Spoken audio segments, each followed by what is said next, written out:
మనకు అష్టాదశ మహాపురాణాలే కాకుండా మరికొన్ని పురాణాలు కూడా ప్రాచుర్యంలో ఉన్నాయి. అందులో మొదటిదాని పేరు నృసింహ పురాణం.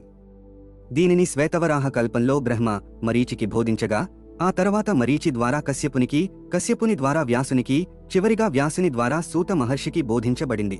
ఈ పురాణంలో మొత్తం 1083 శ్లోకాలు ఉన్నాయి మరియు ఈ పురాణం 68 అధ్యాయాలుగా విభజించబడింది. నృసింహ పురాణం సృష్టికాండము మరియు వంశాను చరితము అని 2 భాగాలుగా విభజించబడింది. ఈ పురాణంలో మహావిష్ణువు యొక్క నరసింహ అవతార తత్వం గురించి, వివిధ రకాలైన అవతారాల గురించి, పూజింపయోగ్యమైన వివిధ నరసింహ మూర్తి శిల్పాల గురించి మరియు అనేక రకాలైన నరసింహ వ్రతాల గురించి చెప్పబడింది.